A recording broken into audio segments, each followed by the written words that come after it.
हिरन के चाल हिया सोहनी जी के माल हिया सोहनी जी के माल हिया। म्यूजिक डायरेक्टर नीतीश राज। आप सुन रहे हैं साहिल राजा को। खूबे मारा कहरी जस जारले हो सोहनी जिला सहज सवारले हो। घूमे ले जवानिया में सेंट अपन मार के लइका पटावे ले ये यूपी बिहार के।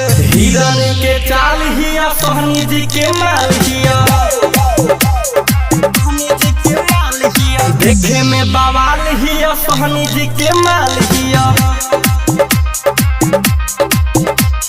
खूबे मारा कहरी जस जारले हो सोहनी जिला सहज सवारले हो।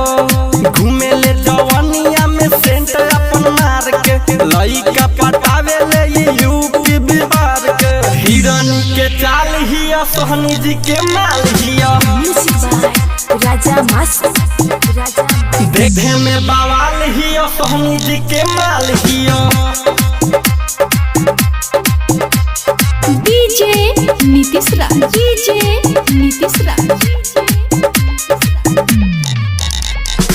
मंगुरा नवादा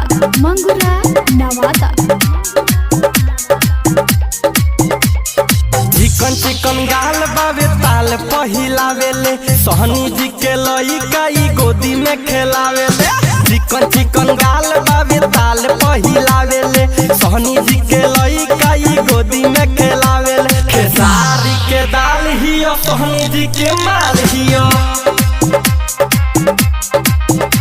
घिमाम वाला पान हियो सोहनी जी के जान हियो। खूबे मारा कहरी जस जारले हो सोहनी जिला सहज सवारले हो। घूमे ले जवानिया में सेंट अपन मार के लइका फसावे ले ये यूपी बिहार के। हिरन के चाल हिया सोहनी जी के माल हिया। घिमाम वाला पान हिया सोहनी जी के जान हिया। डीजे नीतीश राज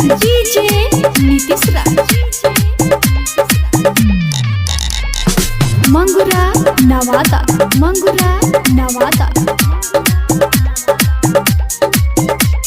साहिल राजा से ताल मिलावेले उत्तम जी के संगे ये कमर हिलावेले। साहिल राजा से ताल मिलावेले मासूम जी के संगे ये कमर हिलावेले। नदी में के जाल हिया सोहनी जी के माल हिया। देखे में बवाल हिया सोहनी जी के माल हिया।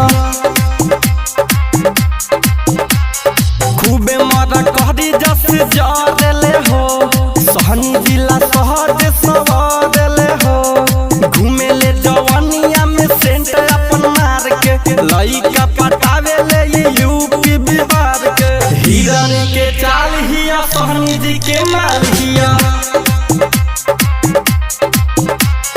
देखे में बवाल हिया सोहनी जी के माल हिया।